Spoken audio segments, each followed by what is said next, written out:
Hello, everyone, and welcome to Bartell's Money Talk. You will not believe who I have as a guest today. It's Miss Chrystal Evans Hurst. Yes, the Chrystal Evans Hurst. Chrystal, thank you so much for joining me. I can never say enough of how much I appreciate this and how much it means to me. So instead of wasting your time attempting to do that, can you introduce yourself to the audience? Sure. Well, as you said, my name is Chrystal Evans Hurst, and I'm a wife, I'm a mom, grandmother, in ministry at my church, and then encouraging and supporting women of faith to live lives of intention everywhere else. And she's an author. That too. She's a speaker. I guess so. She is a coach. Oh no, she said I'm a coach.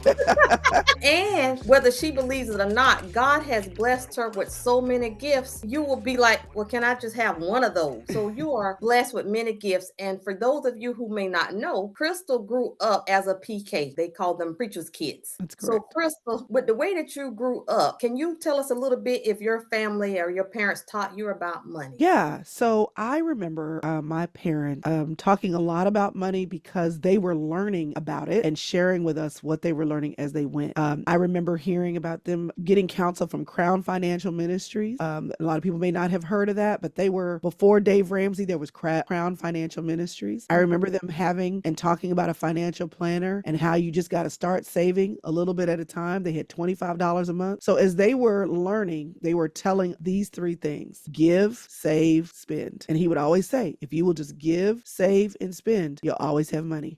Stay out of debt. He said there's responsible debt and there's irresponsible debt. Responsible debt would be, house. Most of us can't just go out there and write a check for a house or a car. And there are situations where he would be willing to agree that it's bound by some collateral. It's okay. But in general, give, save, spend, stay out of debt. And so we had a little box on our kitchen table, and my mom wrapped it in like Christmas wrapping paper and cut a slit in the top. And we would, as kids, whenever they would give us allowance, put our money in the box because we were giving as a family and we made our contribution into the box. I'll never forget the first time I asked my dad, what number do I put on the giving envelope? And he was like, what do you mean? I said, well, I'm putting my tithes in my envelope. And he was like, no, you don't do that. He said, you don't do that. That goes an hour. And now I'm grown. I'm like, I had just gotten a job and I was just thinking I should just whatever. But all of that time we gave as a family, we contributed as a family, and we were taught sitting down at the dinner table Sundays tomorrow, did you put your tithes in the box? So definitely simple, definitely clear. That does not mean I haven't had my own experiences with trying things and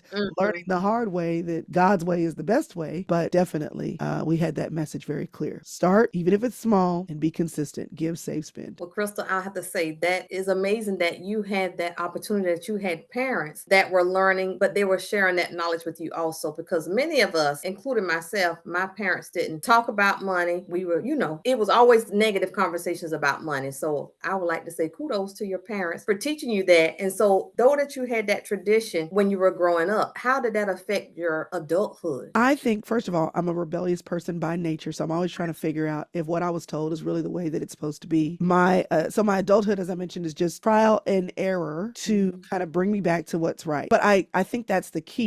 You know how to fix it. So when you get off, I've never been like when I hear people, I have a friend right now who is in debt. She just did a consolidation loan, and it's just this mountainous amount of debt. It affected my adult life because I never had that much debt. I went to A&M, Texas A&M, and I remember I had a scholarship for most of my education. And in my last semester, I was just running out of money and I needed to take out a loan, or last year. And for that year, the total of the education was about $50,000. Okay. This was 30 years ago. And that last year, it was going to be about 10 grand. And I was short 5. And I remember telling my dad, I'm going to have to take out a loan if I'm going to finish. And I was a single parenting there. But I was in college, paying a car note, paying for my insurance, and taking care of a kid. So he looked at me and he said, well, I think that that's a debt you can handle. So I got $5,000 of debt. And, I paid that off, got my first job, paid that off within 18 months. So that I've never had an amount of debt that was crippling. So it has helped me to avoid what I see so many people doing, which is having a crippling amount of debt. Graduating out of college and having $100,000, $200,000 worth of debt, and they are indentured slaves for 25 years of your life. So that for me is one of the things in my adult life that has helped me to not start behind. In terms of my decision making, things happen. You have hospital bills that you don't expect. You have, a car breaks down before you have your down payment ready. The perfect house comes before you saved up enough money for the down payment you would have liked to have. So those things have happened, but I've always been able to come back to give, save, spend. And then the other thing is, we were raised with a hustle mindset, and I don't know that I realized that until much later. But whenever there was a financial issue, my dad's response was, well, don't worry about it. We'll figure it out. Now I look back and I can see what he did to figure things out. But for me, it's that way. When my kids were in a homeschool co-op, and I had now 4 kids in the homeschool co-op, and they're only taking 3 classes each, but that's still 12 classes. Like, how can I afford to pay for this? And it was like, well, can I teach math? I'm good at math. Can I teach writing? I'm good at writing. And so I taught enough classes to pay for my kids. Now, I'm not a teacher. I didn't plan to be a homeschool mom, but my mindset was, I can figure out how to solve this problem. So I would say in my adult life, that's been the case. I've had second jobs. I've, gone and taught myself a skill so I could make more money to do that. So whenever there was a hole, my mindset was, now work yourself out of it. Go out, and you're going to have to exchange a little bit of your life for a little bit of extra money, but getting to freedom is better than being in slavery longer. So I would say it's kept me out of debt. And when I've had a problem with debt, for things I could not control, I've had a mindset to hustle to fix it. Well, you gave me some goosebumps, and I wish I should have wrote the word down. But when you talked about the student loans, the slave, I think you said endangered. Indentured servant. Indentured servant. So I think I failed to mention that you are a mighty, mighty woman of God. In my opinion, you are a minister. And because you have Christian values, the Bible that I read says the borrower is servant to the lender. Correct. But Americans, and probably other countries too, have come up with the term good debt and bad debt. What do you think about the good debt and the bad debt term? I think if your debt is held by collateral, I think that is what I would say good debt is. Now, I am on the fence about good debt when it comes to business. I recognize that sometimes the higher the risk you take, that means higher return, and some things just cannot be done. I'm still on the fence with that because I've seen so many people be successful with doing things in real estate with money that they did not have. I just teeter on that being good debt because if someone doesn't have the right information, if they don't have the right foundation, if they're getting advice from somebody who can recover because they got a trust fund or other things to sell, that may not work for you. You put all your stuff on the line, and then you're the one who's going bankrupt because of that. But I do think if you're buying a car, I think if you can pay cash, save up the money. I have a 14-year-old minivan currently as we speak because it works, and I've held on to it because there was no car payment. But if you need a new car, your car is breaking down, I think if you buy it and it's held by collateral, a house that you're living in, if it's held by collateral, those would be, or medical, because you want to stay alive. To me, those 3 categories are the easy answers for debt for me because they're about living, getting where you need to go to get to work, having a place to call home, and staying healthy. Beyond that, I'm not saying I don't agree with good debt or bad debt for business. I'm just on the fence. I wouldn't encourage or push someone into that. I'll say that. Right. Okay. So based on what you're saying, like my thoughts is also like if you have the collateral, then that could possibly be like good debt. But then like sometimes it's still that feeling like within me to where like if we get in debt, you really are like in chains, like you are servant to the lender. And if you jump out there and you can't pay, and if you don't have collateral, they gonna come after you. Correct. And that's just, like a bad feeling. Like some people, they'll take a risk and do real estate investing and use other people's money. But to me, like it's still scary because they really control you. Like if you don't have nobody to rent, if you don't have a job to pay that mortgage, your credit is gonna go down the tube. You're gonna go to foreclosure. So like you say, you really have to be careful and know what you're doing. Yeah. And most of the time, I think sometimes people are hungry for business risks because they're looking for a quick fix or a fast way to make money. And I just think, and unfortunately, we live in a day and age when because of social media, I wouldn't go so far as to say that people are preying on others intentionally, but there's no way you can say, I made 7 figures and this is what I did, and that not touch something in someone's heart who's struggling and they're just like, I just want to make money. And so you really have to be careful about trying to fix fix your financial things with solutions that worked for someone else, because usually that person has more information, more experience, or more connections to get where they got than you do just learning from them. So you can learn from them, and there might be a winning case or a winning scenario, but every person is not a winner. And that's the part they don't tell you about. So even if it's not gambling, even if it's real estate, there's a lot of people that end up in holes because they didn't know what they were getting themselves into when they jumped in. Okay, you know you had to give me some goosebumps. So y'all, I hope you heard what she said, Chrystal. But that's so true. And if you're in a situation where you just want to make money and you get a little bit of that information, you could really fail because they probably have more experience than you. And the Correct. spirit of desperation will make you make some bad money decisions, especially if you Correct. need that money fast. That's right. That's And right. you know what? I failed to ask you because I've been following you for years, but you don't know it, but I know it. Your degree. What was your degree in? Accounting. And then I realized in my junior year, I really didn't love accounting. I loved finance, but I Uh-huh. wasn't going to change my major to finance because that would have added a year to my graduation and I was going to get out on time. So I graduated with my accounting degree, but then I went to work for, at the time, it was a big six accounting firm auditing. I did not enjoy that.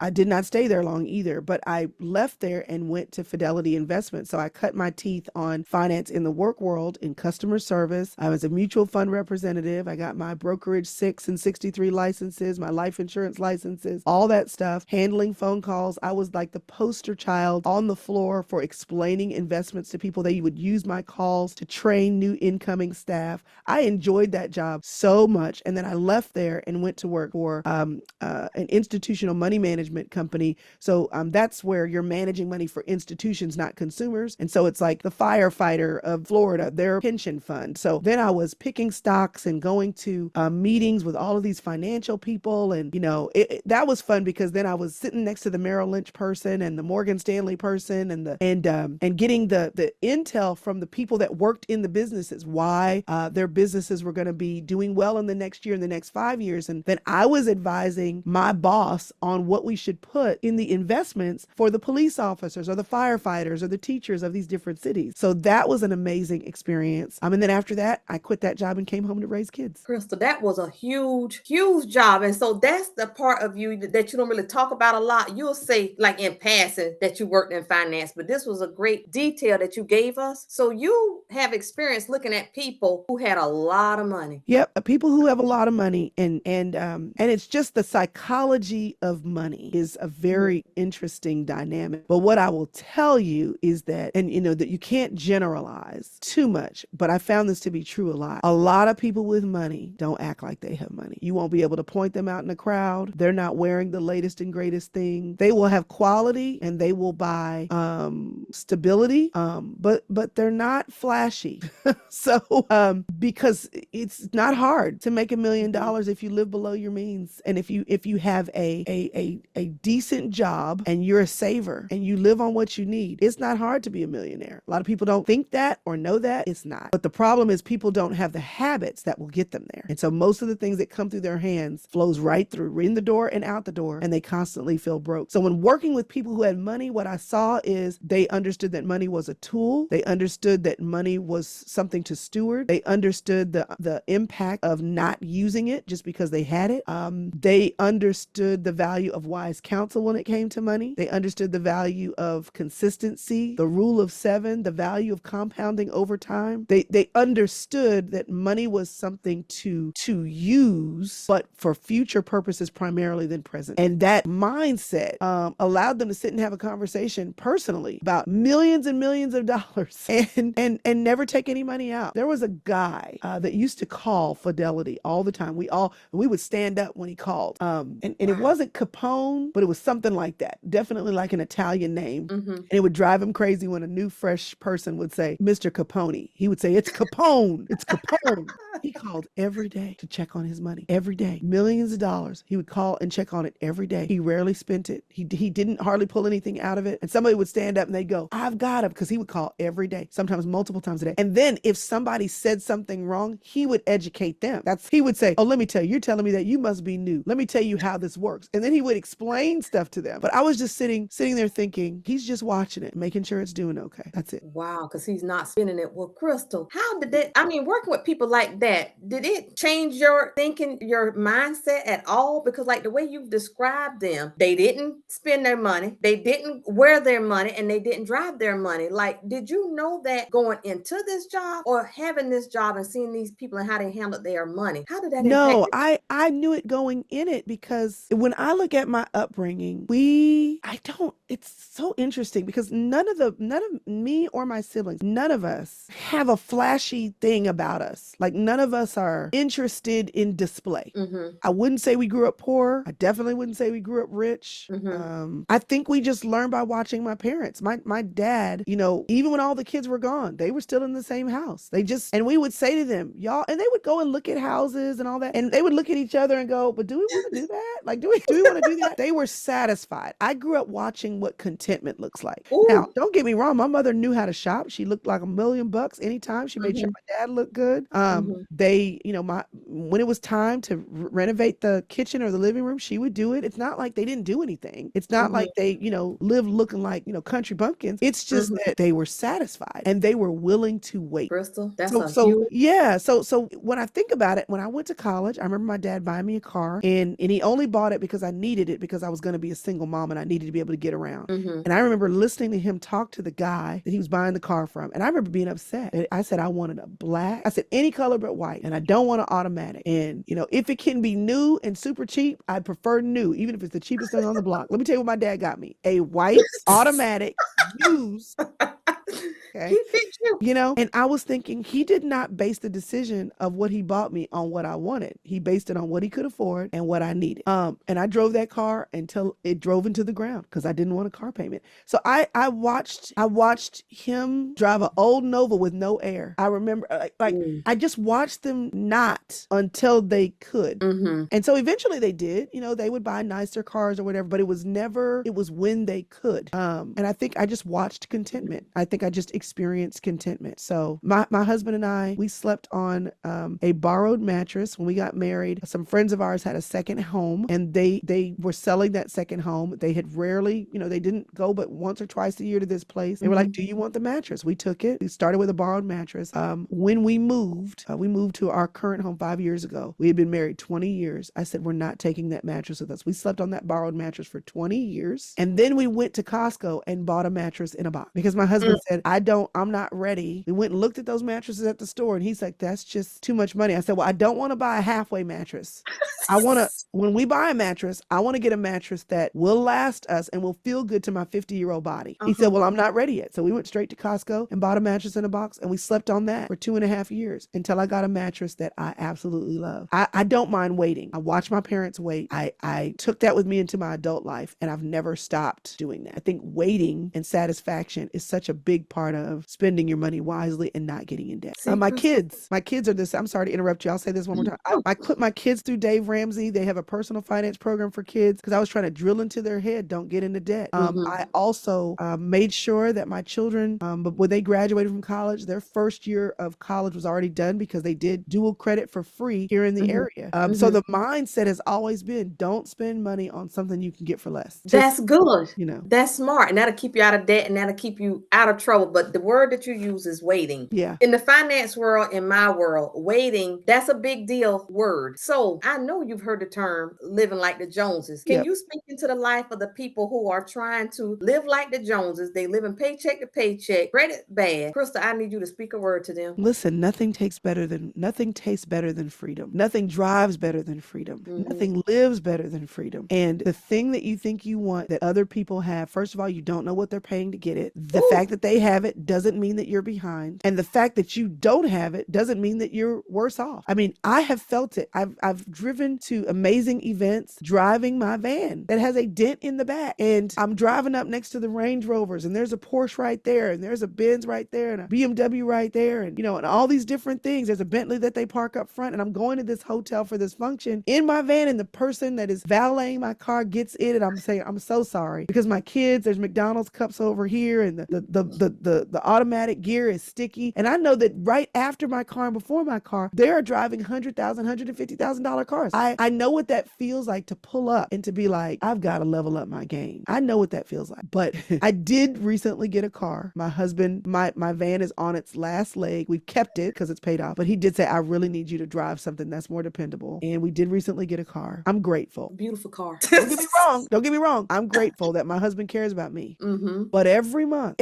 when I make that car payment, as grateful as I am, I'm thinking nothing tasted better than freedom. And we have it to pay for it. When I write that check every month, not write the check, when I send that money off, it doesn't taste better than freedom. So I would just say, wait until you can do it free or with low impact. If you can pay the debt, you can save the money. The difference is waiting. That is so, I'm enjoying it. It's so powerful. And then I only got two more things because I'm going to respect your time. And my next thing is you have 4 adult children and one at home. You're 16-year-old, correct? Yep. So can you speak into the lives of parents that have adult children, but they're still having to dish out money to their adult children? So that's the key word, key phrase. They're still having to dish out money. See, the have to is what's getting us in trouble. I am of the opinion, and everybody has their own story, but in the stories that I've seen where people are struggling with my friends, I'm like, why do you keep doing that for him? Well, I just know he needs to get on his feet and he's just really struggling and the job didn't make as money as what he thought. Okay, why are you doing that for him? When is he going to learn the pain of not having it so that he will go back to school and get the degree or get the second job to pay it? Like, I know you want to support him, but we're clipping their wings. Not all the time, but often. So I would question what is having to. I have seen adult children be home saying they can't find a job when that's not really the truth. They can find a job, just not the job they want. I've had adult children tell me I can't find a job, and I'm like, and I literally would have my phone, and every time I would go into a building, I would say, hiring now. Here, they're hiring. I would start sending them. They'd be like, but I don't want to work there. And I'm like, see, that's the problem. You don't want to work there. But while you're not working, I'm paying your bills. No. So I would ask yourself as a parent, do I have to? Another thing is, I've heard about parents, and I think this is great, putting their kids through school and, killing themselves to do it. Mm-hmm. That's to each his own. But I would say if you're killing yourself, your kid should have some skin in the game. I don't understand parents who are working 2 and 3 jobs and their children don't work at all. They don't have to work a lot. Go get something that you work 7 to 8 hours or develop a skill, learn how to do some graphic design or edit some reels for somebody. Like you can, in this world, you don't even have to go out, but put some skin in the game or require them to work during the summer. So I want to question have to, and I want to say if you're challenged, your child should be challenged. If you're sitting down to figure out how to make the budget work, your child needs to sit down and make the budget work with you. I recently took my son and I said, before you go back to school for your last year, I need you to make a budget for your adult life. So, and he kind of drug his feet through it. The only thing he was excited about was going to a local apartment complex. Cause I said, you can go on. He said, I'm gonna look online. I said, okay, but one of them you got to go to. You need to go. You need to meet the person who's going to show you need to go through that process. So he made a budget and I made him do it. I was like, well, how much do you think your electricity is? Why don't you ask them how much is the typical electricity, for this size apartment? He had to research a budget. I made him do it. It was surprising to me how much it was going to cost him to live on his own as well. So it was a good exercise for me. That was last summer. Mm-hmm. Over the Christmas break, he's thinking about it. Graduation is coming. And he said, well, okay, I'm trying to think about what I can see his nervousness, right? I got to think about what I'm going to do. He said, let me see how much I need to make again. And he pulled out that budget that I made him do this summer because now he has awareness and I can see him feeling a little stressed. And so I relieved it. And I said, well, you don't have to move to an apartment right away. You can live home for 3 or 6 months while you kind of get things together. But his mindset is my mama's not doing that. So you got to ask yourself, what does have to look like? And is your child sharing in the challenge in some way? They shouldn't be living for home for free if they're going to work and they've got a job. They can pay rent or they can take over a bill. So that's what I would say. Really do some self-analysis as a parent and say, am I over parenting? Because in other places in the world, at 16, you're a man and at 18, you have a family. So if our kids are struggling, then that may say more about our parenting and our expectations than it does about their capacity. Chrystal, well, I know that helped somebody. So moving on, now we're going to help this woman. You mentioned in one of your videos that there was a period in your marriage or in your family where you were the breadwinner. Can you speak into the life of a woman whose husband probably was the breadwinner and maybe he got sick paycheck, and now all of a sudden she finds herself as the breadwinner. What Yeah. encouraging words you can give her? Well, yes, I do. I talk about it in my book. She's still there. My husband had a series of health crises. We're now almost 15 years in. Every time I say the amount of time, the first time I said it, it was 10 years. And I was like, this has been 10 years? No wonder sometimes this feels hard. It's been a long time. But Mhm. we're on 15 years now where he did basically get forced into an early retirement, and the amount of money that he was able to bring in was greatly reduced. It happened gradually. And in that gradual time period, I gradually learned how to monetize my giftings and my abilities. It was one at a time. I didn't shoot out to do what I'm doing now. This wasn't even on my radar. It was just one extra project followed by another extra project by Priscilla. Gets so many speaking invitations. She would say, do you want to, I share other people all the time when I can't go. I said, sure. So then I started speaking. And so it was gradual. But what I will say is God gives us what we need. I was praying this morning actually about a financial need that I have. And I was praying about the woman, that was destitute, and the people were going to come and take her children. And the prophet said, you have these empty jars. What do you have? And then go around and just fill it up. Like, use it to the max, fill it up, and then take what you have and then sell it.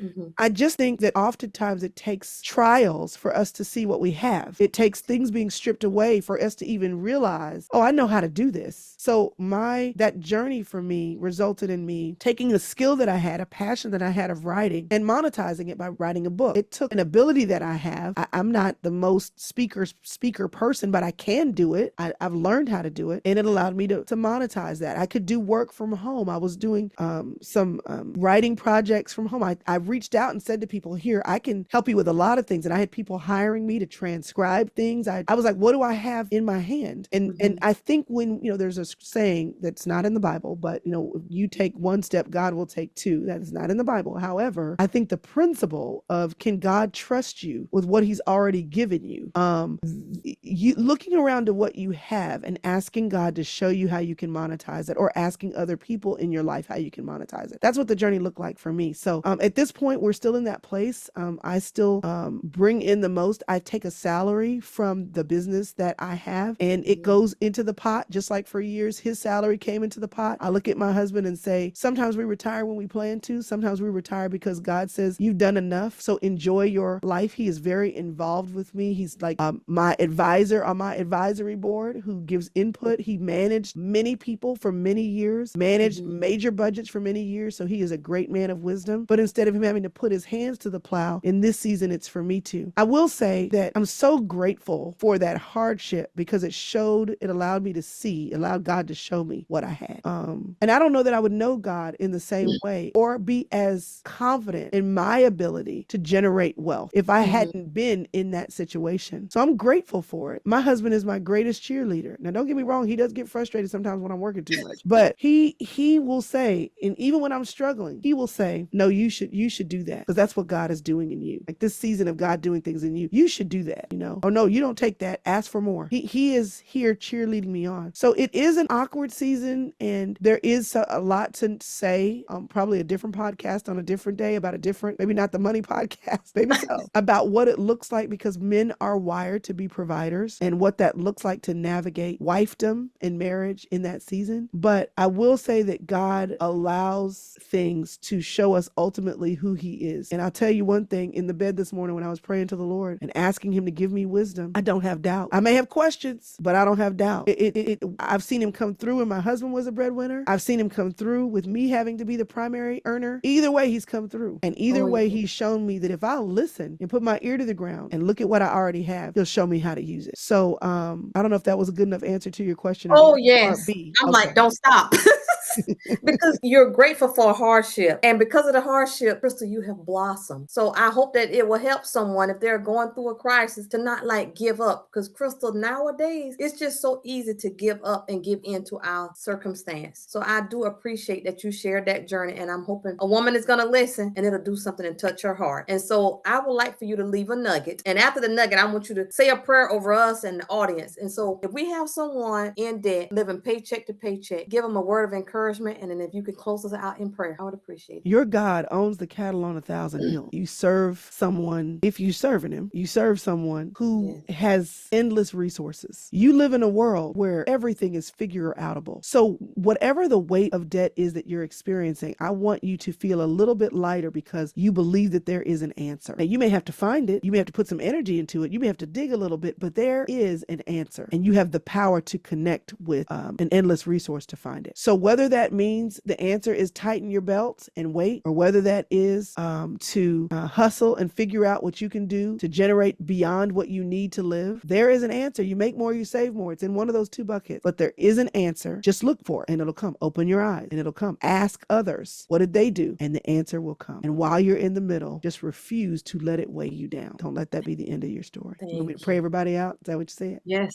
Yes, Okay. ma'am. God, you tell us in your word that we are supposed to be the lender and not the borrower. You tell us in your word that we shouldn't be enslaved. We shouldn't love money. You can't love money and love God. The love of money is the root of all evil. You also, though, in your word, chastised the man who didn't build, who was so safe, they buried their talent and didn't do anything with it. You want us to be multipliers. You want us to be multipliers, and you've come to set us free. So you don't want us to be enslaved to anyone or anything. First of all, God, help our mindset. The people that are watching this, I pray that you would help their mindset to be enlarged, not only by this podcast and all the work Mr. Reese is doing, Lord, but there are so many resources. There's no reason for anyone to be financially indigent or ignorant. We just have to put in the work to learn. And I pray that you would convict us and motivate us to do the work to learn. The second thing is, Lord, would you help us to change our mind, taking captive the thoughts that do not align with who you are and what you called us to do. And then lastly, Lord, I pray that you'd open our eyes so that we would see the jars that we have, that we would look up and see the community in which we live, to see the needs that we can supply. I pray that you would help us to see what we can multiply and to have us say, I didn't even know that this was a thing. I didn't even know that this was possible. As we rise up to serve others and to meet the needs of others, would you then fill our coffers full so that we can lend and not borrow, so that we can bless the house of God, so that we can be generous and support other people and meet the needs of others because we have more than what we need. Help us to be a generous people, not driven by wealth, but driven by the desire to serve others for your glory, for our good. And if we happen to get blessed in the process and have new leather seats in a car we enjoy, then so be it. But let our aim be to be good stewards of the resources that you've blessed us with. In Jesus' name we pray. Amen. Thank you. Thank you. Chrystal, if I could send you a big fat hug, big fat kiss, here it is. Thank you so much for your time. Thank you for sharing your wisdom. I'm an avid follower, almost a stalker. So thank you so much for being here. You're so welcome. Thank you so much for asking me. I'm honored. Okay, sounds good. Thank you. And I'll see you the next time.